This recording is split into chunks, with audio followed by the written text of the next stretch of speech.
I'm pleased to introduce my colleague and the director of one of our sister California Alzheimer's Disease Centers, the UC Davis Alzheimer's Disease Center, East Bay, San Francisco, located in Oakland, California. Dr. David Johnson is an expert diagnostician, care consultation, and therapist who has worked for 20 years helping older patients and their families cope with the stress that Alzheimer's disease and dementia causes. His career objective is to understand health disparities among low-resourced aging families. This led him to the creation of the Good Life Path program that promotes healthy development and personal growth of Black and Latin Americans through shared online positive experiences that celebrate health, well-being, and personal growth. Dr. Johnson will be sharing with us today his experience in reaching diverse communities, brain health through the Good Life program. Please welcome Dr. Johnson. Thank you very much, Freddie. Can everybody hear me okay? It's very important. No, I want to thank Ruth personally, too. How many people, I like to ask some questions and get a little bit of interaction. How many people have heard the saying, sitting is the new smoking? Yeah. And how many people sit more than 4 hours a day? Yeah. And how many people sit 8 hours a day? Yeah, we're becoming aware that we got to get up and move and do those things.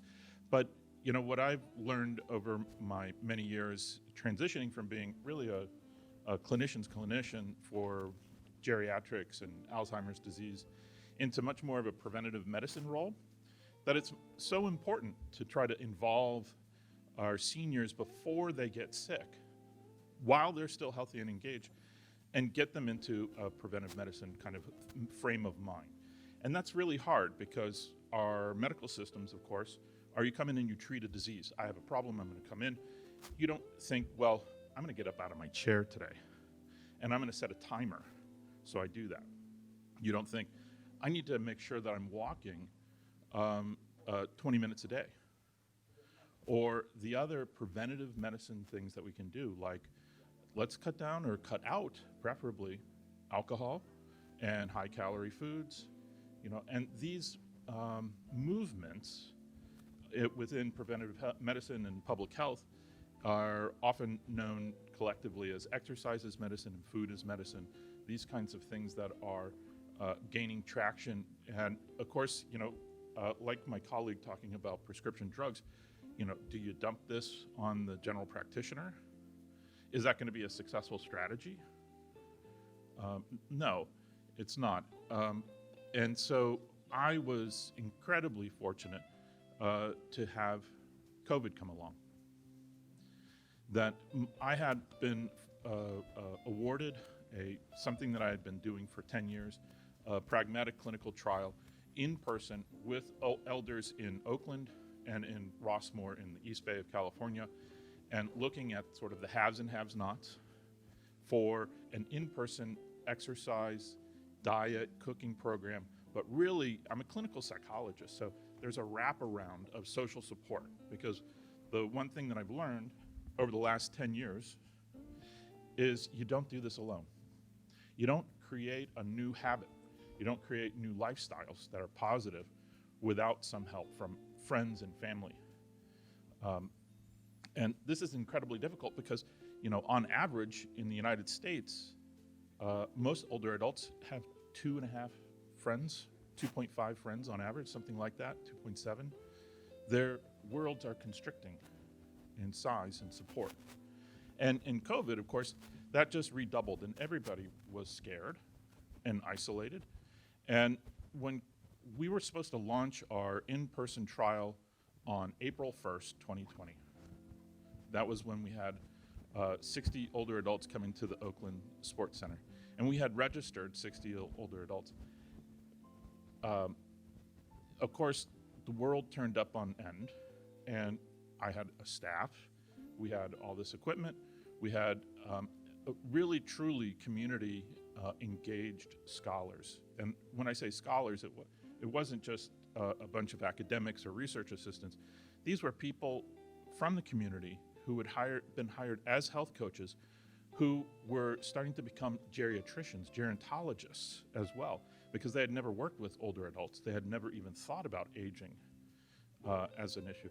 And my team's passion really turned everything on end from an in-person program to a digital virtual program.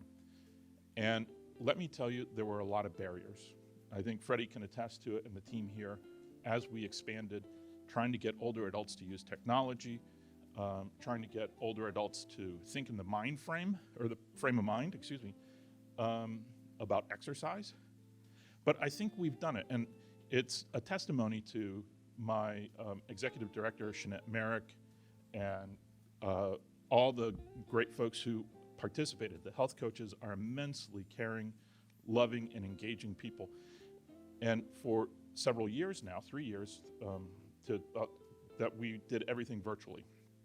Now, with the help of Dr. Sigal Ginn and the staff here, Paulina and Ruth, and we're starting to do these hybrid classes. And I was wondering, can you just cue up the La Buena Vida? The video. Oh, okay, so I'll keep talking for a moment. You don't see the light, okay, the little blue line going across. What we did was we have now a studio in Oakland, and the Department of Parks and Rec is who we were partnering with in the city, and have these fantastic health coaches from Parks and Rec. And Parks and Rec has largely been focused on youth services, and now they've expanded to embrace older adults because the population is aging. Does anyone know where's the fastest growing older adult populations in the United States? It's Latinos and Blacks proportionately. That these underserved communities are going to quickly have the most burden. The caregiving burden that you see in the developed world, in Europe, Japan, Italy, I guess Italy's part of Europe, so they tell me, or the United States, upper middle class and middle class, though that's going to change, that's going to shift, because while we have baby boomers, they have that developing world and the boom of children who are now growing old, about 10 years behind the baby boomers. And so there's very little, I think it's done.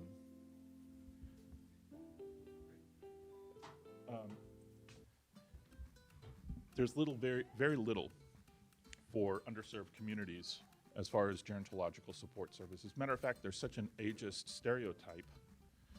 Many of these folks don't even know that memory loss is not a normal part of aging. So there's a lot of work to be done. Just health education, awareness, the links between diabetes and Alzheimer's disease, kidney disease. These are incredibly important for our underserved communities to know about. Okay, great. Are we able to just play it? Let's go. Here we go. This is live in class.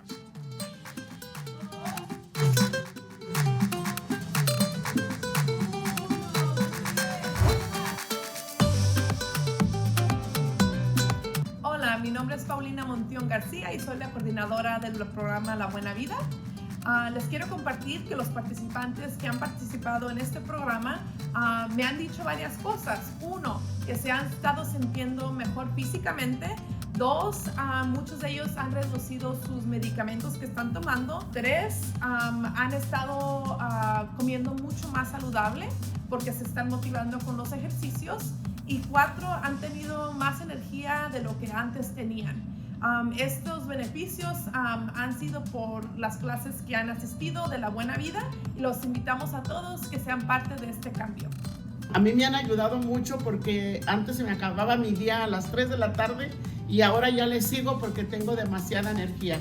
Bendiciones. Estos beneficios han sido por las clases que han asistido de La Buena Vida y los invitamos a todos que sean parte de este cambio. La Buena Vida.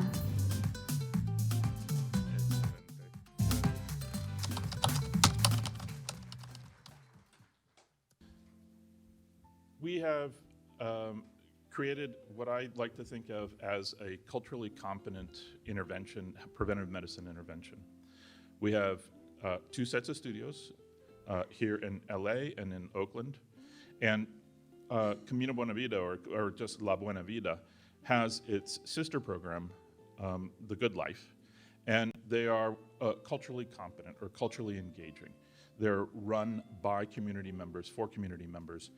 And so we make the programming for Latinos and for Black Americans, urban Black Americans. And so you'll see a lot of pictures from The Good Life, but now that we've launched La Buena Vida here in the last year, we're starting to get quite a good population of Latinos participating. And so these slides are a little bit old. We have about 2,200 older adults that have been served over the last 4 years. We have about 850 currently enrolled and actively exercising in any one of the 17 programs that we have every week. We have a monthly capstone health education and gerontological informational study, talk online right after our largest and most popular exercise program. And we call that Mind, Body, and Spirit. And so we've really reached out and thankfully with great support from the California Department of Public Health, now become a standard of care in California, a healthy aging standard of care. So I think we're really onto something. And when this first started, I was listening to Miss Merrick, and I was like, you are crazy to think that we're gonna get underserved older adults online exercising. What are you thinking? And she persevered and convinced me that it was a good idea. And lo and behold, it's exploded. And we now are producing programming in collaboration with the Mexican National Health Services in Ensenada, where a lot of our programming for La Buena Vida comes from. We have at least 6 countries, people from at least 6 countries. The only thing that we ask from our participants, everything is free, which is really important. The only thing we ask is that you register and consent to listening to us try to convince you to be in a clinical study, a clinical research study. And over time, the hope is that we're building trust in the community by providing these really great classes, these really engaging people they're becoming family for many of our older adults. And by doing that, we're engaging them meaningfully and building trust. And so when we come forward with an ask, we have our community advisory board reviews any study that we promote. They have to have an active human subjects, they have to be approved, and then they are approved by our community action board, as I like to call them. And then we'll send out email blasts. And we've been fairly successful. We have over 400 individuals or 400 participations. We don't know who participated in what, but we know that at least 400 of our folks have been recruited into these other programs. So I think the trust building is working. And so I'm gonna just show you some of the parts of La Buena Vida and the Good Life. One of the things that came up in the summer of 2020, of course, with the brutal murder of George Floyd and the active rebellions across the country, really initiated by Black Lives Matter, we found a real dearth of support for Black men in the community. And the Black health coaches really banded together and said, hey, we need to do something for the guys. And so we have a program now called Brothers Building Brothers, and we have an exercise component, and then we also have Barbershop Talk, which is part of our social support mental health program. We also do Mindful Mondays and now Fridays with Ia. Ia lives here in Los Angeles, and so we can broadcast these from anywhere in the world. And I'm grateful to have received some modest funds from the Department of Defense, so we're starting it at a VA in Indianapolis. This is our most popular programming. Mike Tapman is just the Pied Piper for little old ladies, I call him. But he gets 70 people regularly in this class twice a week. We have this really phenomenally caring and loving dentist in San Francisco proper who has been running a Stress Busters class now for like 10 years, and he welcomed being part of the Good Life community. And so another mindfulness course. We have moves and grooves, so Ruth was doing a little bit of our sample from that kind of class where there's dance music and then barbershop talk. We have a Pilates class, strength and stretching. So I want to emphasize, I think, that the idea of how to make the Good Life work for more people has been expanding as we just sort of experiment and figure out. This remote engagement we have found to be excellent for people with disabilities and caregivers. So caregivers don't have to leave the house and still be engaged. They have some social support. Really, it's the social support that drives these classes and their attendance. And they're up and moving in the house. And they want to go out, and they do, but this is an adjunct on top of it, and it's been successful in supporting the caregivers, people with disabilities, and then my younger old want to come out. And so we have in-person classes like you've seen with Ruth, and some of the ones that we're doing here, we're now doing them in Ensenada, and we're about to start in Sacramento. In Oakland, we don't have a space to do it yet because our studios are small, but we produce most of the programming there in Oakland. So, and food is medicine. I mentioned that earlier. We have these cooking shows.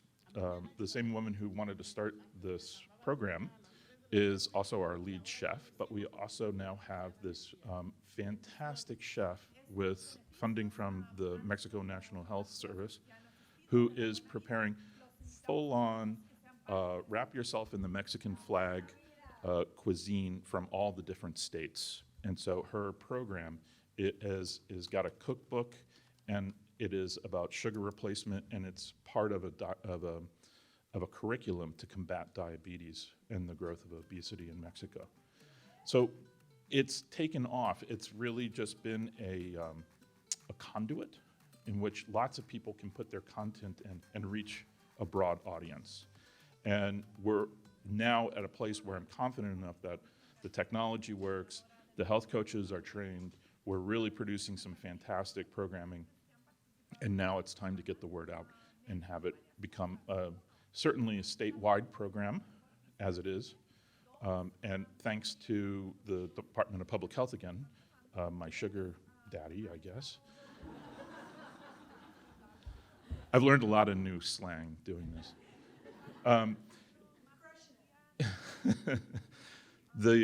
The program is now part of California's BOLD initiative and the Healthy Brain Initiative, and we're partnering with great partners like Alzheimer's Association and LA Alzheimer's Association and 13 different Department of Public Health throughout the entire state.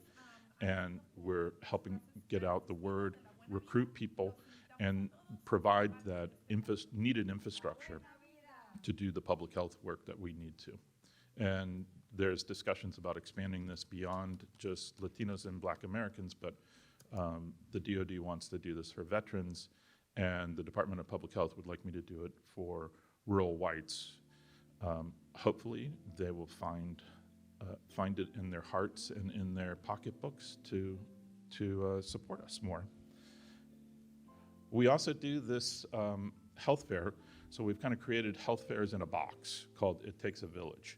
And we do it every year in Oakland now, and we had over 400 people visit the Loom, which is an industrial complex, and we get to rent out what is usually their roller rink in there.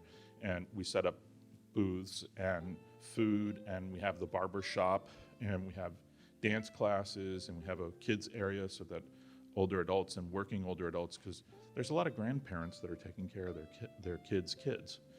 And so we're trying to learn and accommodate what we see on the ground, and it's a never-ending landscape. But we've kind of tried to put together a set of best practices so that the other Department of Public Health don't have to do the heavy lifting. They have some checklists, they have some ideas about how to engage the community in a meaningful way.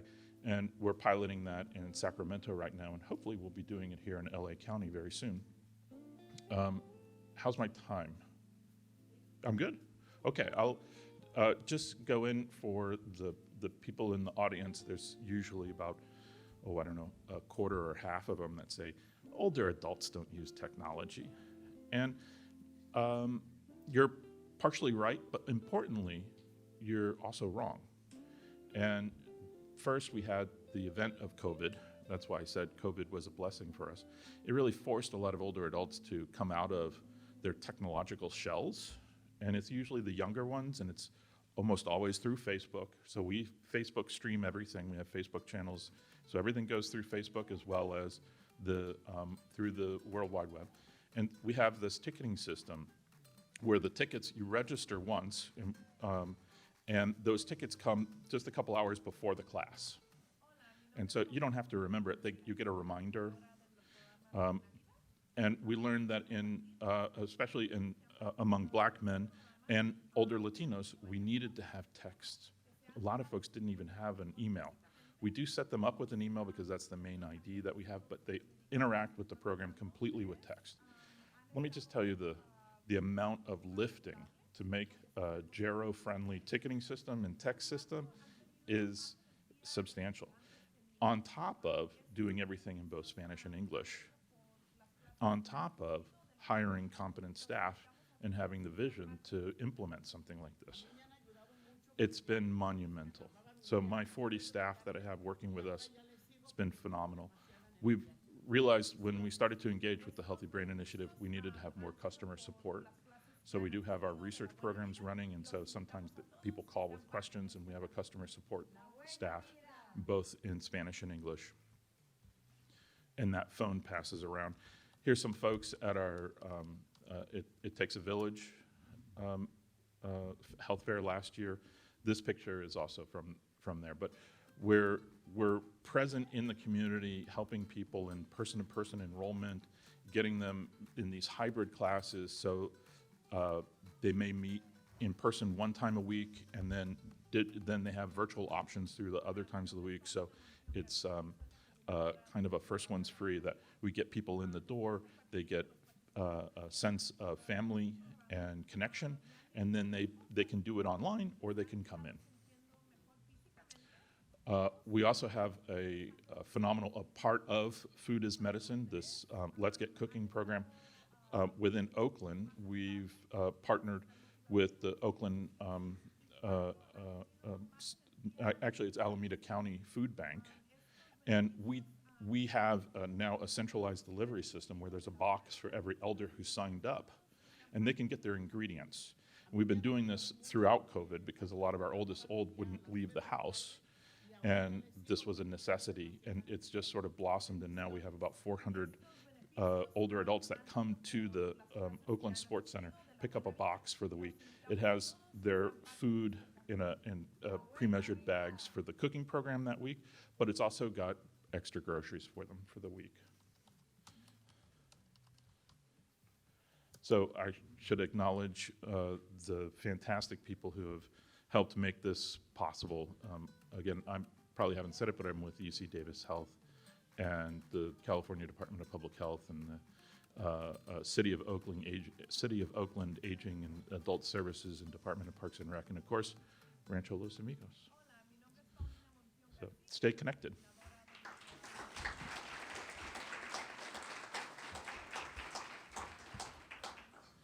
Do I have time for questions or? Yes, ma'am. We have a microphone coming.